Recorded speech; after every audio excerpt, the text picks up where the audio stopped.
नमस्कार दोस्तों, आप सभी का बहुत बहुत स्वागत है हमारे इस यूट्यूब चैनल में। आज हम लोग ज्योग्राफी की श्रृंखला को आगे बढ़ाएंगे और जो आज का हमारा टॉपिक है मरुस्थल, बहुत ही मज़ेदार टॉपिक है, बहुत ही इंटरेस्टेड टॉपिक है मरुस्थल। तो हम लोग देखिए मरुस्थल के अंतर्गत हम लोग क्या आज देखेंगे, पढ़ेंगे, उस चीज़ को हम आपको थोड़ा सा बता दें कि हम लोग देखेंगे कि मरुस्थल किससे कहते हैं, पहली बात तो। और दूसरी बात तो मरुस्थल कितने प्रकार के होते हैं और मरुस्थल बनने के क्या कारण होते हैं, आखिर मरुस्थल बनते कैसे हैं, हम लोग इस चीज़ को देखेंगे। ठीक है, तो चलिए शुरू करते हैं। मरुस्थल देखिए दोस्तों, पृथ्वी के धरातल पर स्थित ऐसे भूभाग जहाँ पर वार्षिक वर्षा जो है कि 25 सेंटीमीटर से कम होती हो। कितना? 25 सेंटीमीटर। जहाँ पर वार्षिक वर्षा 25 सेंटीमीटर से कम होगी उससे हम लोग मरुस्थल कहेंगे या फिर रेगिस्तान कहेंगे। ठीक, तो आगे हम लोग देख लेते हैं कि आखिर मरुस्थल कितने प्रकार के होते हैं। बात तो बनती है कि आखिर मरुस्थल कितने प्रकार के होते हैं। तो देखिए मरुस्थल के वर्गीकरण के अंतर्गत देखिए, अगर आप देखेंगे तो अवस्थिति के आधार पर जो है कि मरुस्थल 3 होते हैं: उष्ण मरुस्थल, शीतोष्ण मरुस्थल और शीत मरुस्थल। लेकिन अगर भौतिक अवस्था के आधार पर हम लोग देखेंगे तो 3 मरुस्थल होते हैं: रेतीला मरुस्थल, पथरीला या चट्टानी मरुस्थल या बर्फीला मरुस्थल। ठीक है, तो हम लोग बारी बारी से एक एक चीज़ को डिस्कस करेंगे। हम आपको चित्र के माध्यम से, फिगर के माध्यम से, बहुत ही इंटरेस्टेड टॉपिक है, बहुत ही मज़ेदार टॉपिक है। ठीक है, तो चलिए देखते हैं उष्ण मरुस्थल। ठीक है, उष्ण मरुस्थल का जो विस्तार होता है, जैसा कि आप अगर इस चित्र के माध्यम से देखेंगे तो ये वाला जो पूरा क्षेत्र है, जैसा कि आप देख पा रहे होंगे, उष्णकटिबंधीय क्षेत्र है। और इसी क्षेत्र में जो है कि उष्ण मरुस्थल का विस्तार है। अगर विस्तार की बात करें तो 30 डिग्री उत्तरी अक्षांश से लेकर के, ठीक है, अगर आप हम आपको दिखाएंगे यहाँ से लेकर के 30 डिग्री उत्तरी अक्षांश से लेकर के 30 डिग्री दक्षिणी अक्षांश के बीच में जो क्षेत्र होता है, इस क्षेत्र में उष्ण मरुस्थल का निर्माण होता है। ठीक, और उष्ण मरुस्थल की जब भी आप देखेंगे, उष्ण मरुस्थल का जो विस्तार है वह महाद्वीप के पश्चिमी तट पर होता है, न कि पूर्वी तट पर होता है। यह वास्तविकता है। ठीक है, देखिए इस फिगर में अगर आप देखेंगे तो जितने भी मरुस्थल हैं, चाहे आप उत्तरी अमेरिका ले लीजिए, दक्षिणी अमेरिका ले लीजिए, ठीक है, और अफ्रीका वगैरह ले लीजिए, ऑस्ट्रेलिया, इन सभी मरुस्थल का जो निर्माण हुआ है वो पश्चिमी तट पे हुआ है। ये देखिए पश्चिमी तट पे, ये देखिए पश्चिमी तट पे, यहाँ पर पश्चिमी तट पे।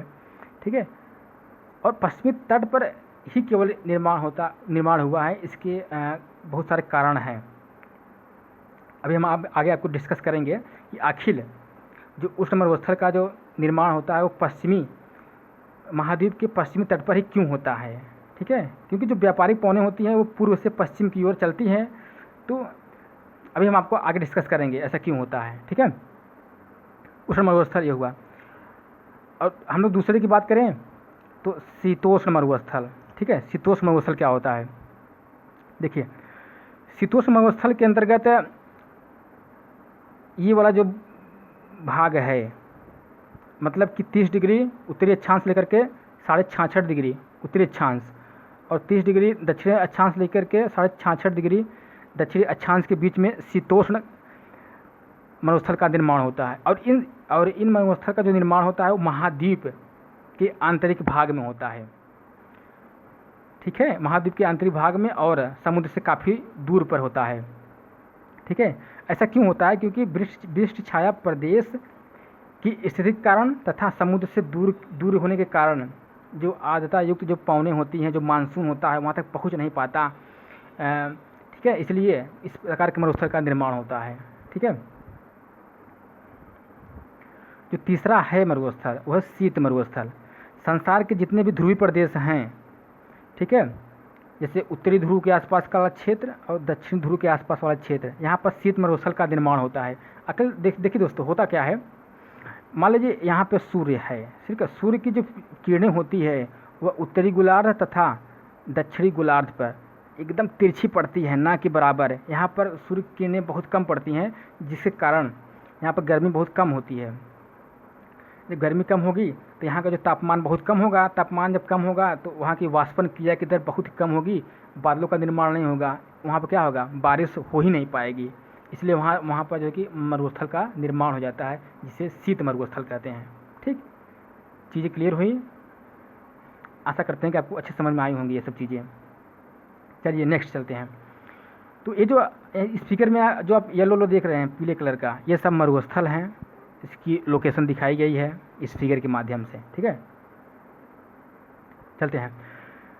मतलब कि अवस्थिति के आधार पर हम लोग मरुस्थल देख लिए। अब हम लोग भौतिक अवस्था के आधार पर मरुस्थल को देखेंगे। तो सबसे पहले आता है रेतीला मरुस्थल। आखिर अब ये रेतीला मरुस्थल होता क्या है? ऐसा मरुस्थल जिसके चारों तरफ केवल मतलब कि बालू ही बालू दिखाई दे, उसे रेतीला मरुस्थल कहते हैं।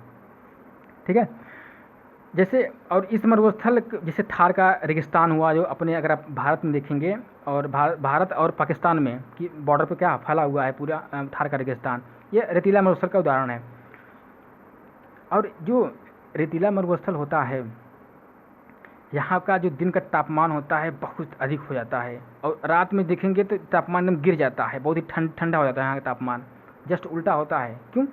क्योंकि जो पृथ्वी होती है, धरातल जो होता है, यह बहुत जितनी जल्दी ये गर्म होती है उतनी जल्दी ठंडी भी हो जाती है।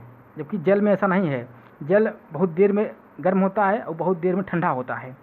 ठीक है, तो यही कारण है कि जो मरुस्थल होता है दिन में काफ़ी गर्म होता है, रात में काफ़ी वहाँ पर ठंडा हो जाती है। अभी आप राजस्थान में जाएंगे तो जो थार का रेगिस्तान है, दिन में तो बहुत अधिक तापमान रहेगा, लेकिन रात जैसे ही रात होगी, ठीक है, वहाँ पर ठंडी ठंडी हवाएं बहने लगेंगी। ठीक है, रेतीला मरुस्थल।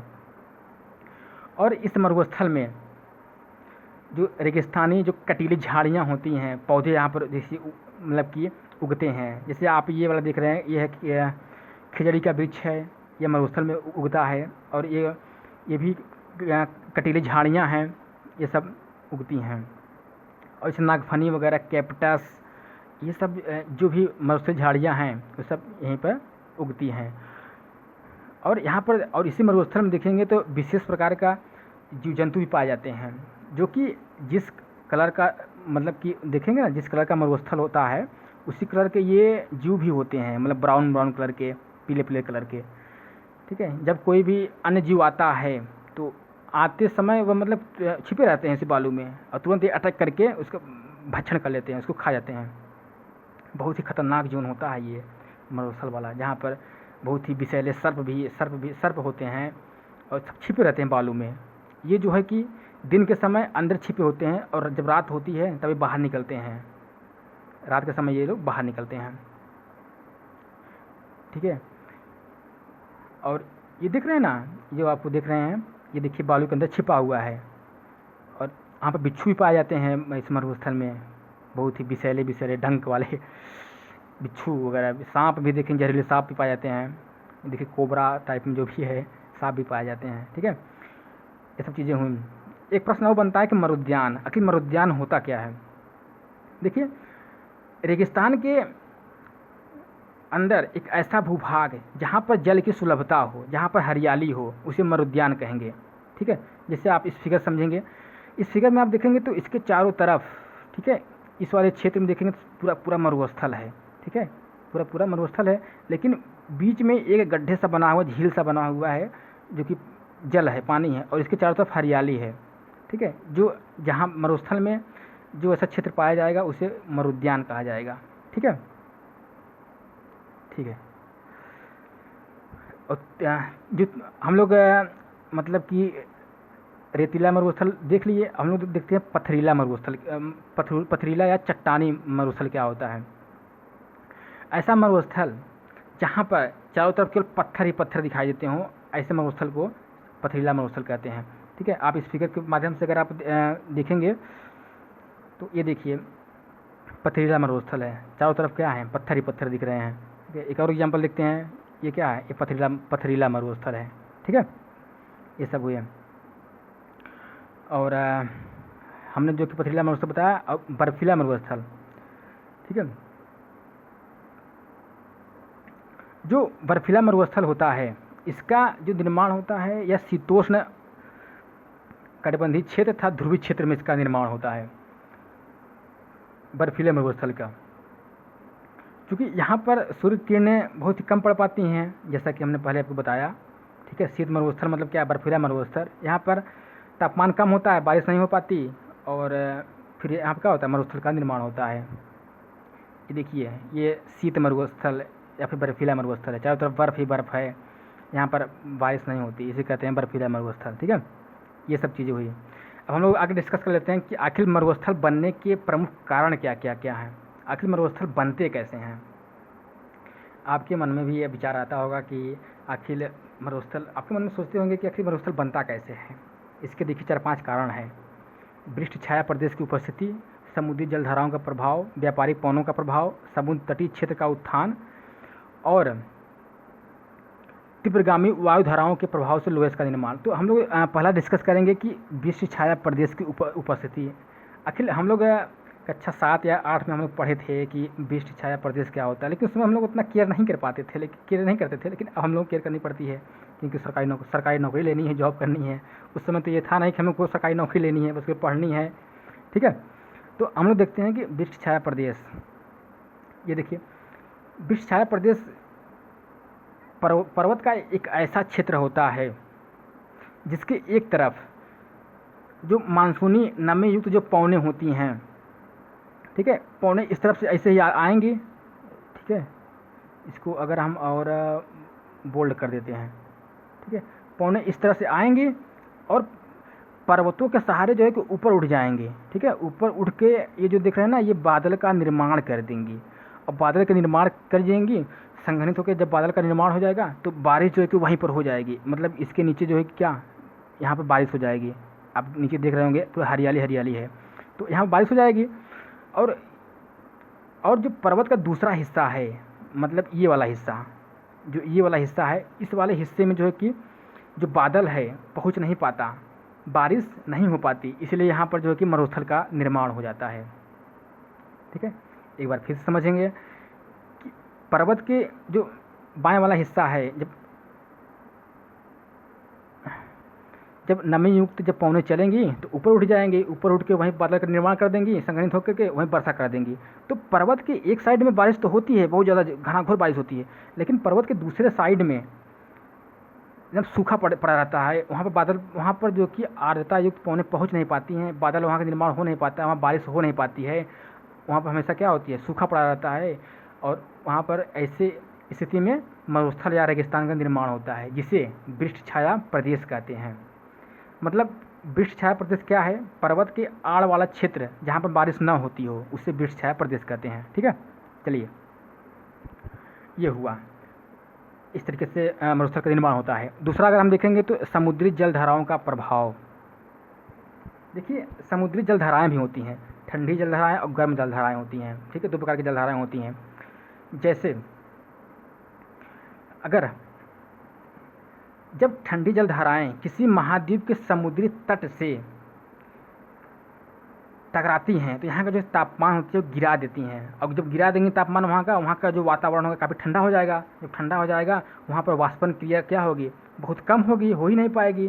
जब वाष्पन क्रिया नहीं होगी तो बादल का निर्माण नहीं होगा, जब बादल का निर्माण नहीं होगा तो वहाँ पर क्या होगी, बारिश हो ही नहीं पाएगी। जब बारिश नहीं होगी तो फिर मरुस्थल का, जाहिर सी बात है, मरुस्थल का निर्माण हो जाएगा। ठीक है, जो इसके अगर एग्जाम्पल की बात करें, देखिए, अगर हम इस मैप को और जूम करने का प्रयास करें तो देखिए, ये देखिए, ये है अफ्रीका महाद्वीप, सॉरी, ये देखिए, यह है अफ्रीका महाद्वीप। अफ्रीका महाद्वीप के यहाँ पर पड़ता है नामीब मरुस्थल, और इसी के नीचे आएंगे तो दक्षिण अफ्रीका में पड़ता है कालाहारी मरुस्थल। ठीक, तो इधर से ठंडी पेंगुडा की ठंडी जो जलधाराएं जो होती हैं ऐसे ही चलती हैं। ठीक है, कहाँ, अफ्रीका महाद्वीप, दक्षिण अफ्रीका की तरफ। ठीक है, ये ठंडी होती हैं, जब ठंडी होगी, जब यहाँ पहुँचेंगी वहाँ का तापमान बहुत ही गिरा देंगी, और जब गिराने की वजह से यहाँ पर मरुस्थल का निर्माण होगा। तो जो दक्षिण अफ्रीका यहाँ पर जो मरुस्थल है, नामी मरुस्थल और कालाहारी मरुस्थल, उसका निर्माण जो है कि ऐसे ही हुआ है। ठीक है, ठंडी जल धाराओं से। तो और हम लोग तीसरे की बात करें, जो तीसरा है व्यापारिक पौने, ठीक है, व्यापारिक पौने। अब देखिए व्यापारिक पौनों के प्रभाव से जो है कि मरुस्थल का निर्माण होता है। देखिए कैसे, इस फिगर के माध्यम से जो व्यापारिक पौने होती हैं, अभी हमको आगे बताएंगे पौनों के बारे में कि व्यापारिक पौने क्या होती हैं, ठीक है। जो व्यापारिक पौने होती हैं वो पूर्व से पश्चिम की दिशा की ओर चलती हैं,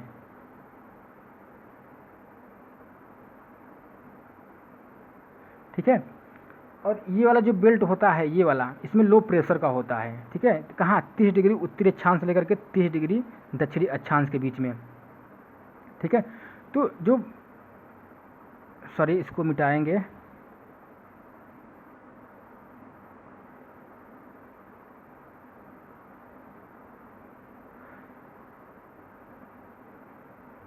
जो व्यापारिक पौने होती हैं ऐसे चलती हैं पूर्व से पश्चिम की ओर, और इधर चलती हैं ऐसे पूर्व से पश्चिम की ओर चलती हैं, ठीक है।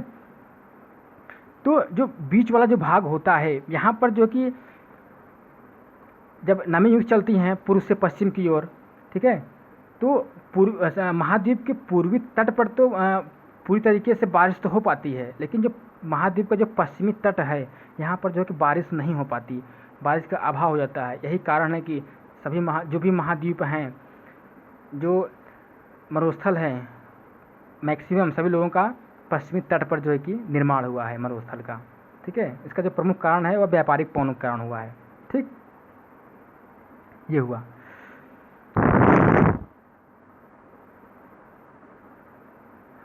और तीसरा की अगर बात करें हम, इसको थोड़ा सा मिनिमाइज करेंगे, दिख नहीं रहा है,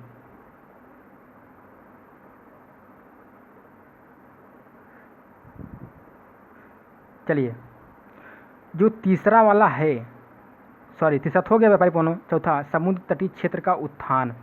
देखिए इसमें होता क्या है, जब समुद्र जो तटीय होता है उसका जो तट वाला कुछ हिस्सा होता है वह जल में जो है कि डूबा रहता है, लेकिन पृथ्वी की आंतरिक शक्ति के कारण, तो चूंकि देखिए पृथ्वी हमारी घूम रही है, ठीक है, पश्चिम से पूर्व की ओर क्या है, पृथ्वी हमारी घूम रही है, और घूमने के कारण जो महाद्वीप हैं, महासागर, ये भी घूम रहे हैं, ठीक है। लेकिन ये जो महासागर है, महाद्वीप हैं, महाद्वीप काफ़ी ठोस है, ठीक है। तो घूमने के कारण जो है कि उसमें उभार आ जाता है, किसमें, महाद्वीप में। तो जैसे अगर हम इस चित्र में देखें तो ये वाला देखिए ना, महाद्वीप वाला हिस्सा है, ये क्या है, महासागर है, ठीक है। तो महाद्वीप वाला जो हिस्सा है ऊपर उठ जाएगा, जब उठ जाएगा तो इस वाले क्षेत्र में जो है कि, इस वाले क्षेत्र में उठने की वजह से पानी जो है कि यहाँ तक पहुँच नहीं पाएगा, ठीक है। जब पानी पहुँच नहीं पाएगा तो यहाँ पर मरुस्थल का निर्माण हो जाएगा, ठीक है। ये सब है।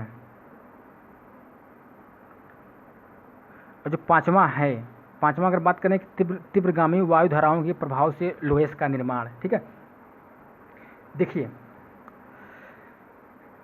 मतलब कि एक ऐसा क्षेत्र, पृथ्वी के धरातल पर स्थित एक ऐसा क्षेत्र जहाँ पर तीव्र गति से वायु धाराएं चलती हों, जिससे वायु के जो कण हैं, तीव्र गति हवा के कारण ये छोटे छोटे कणों में तोड़ देती है।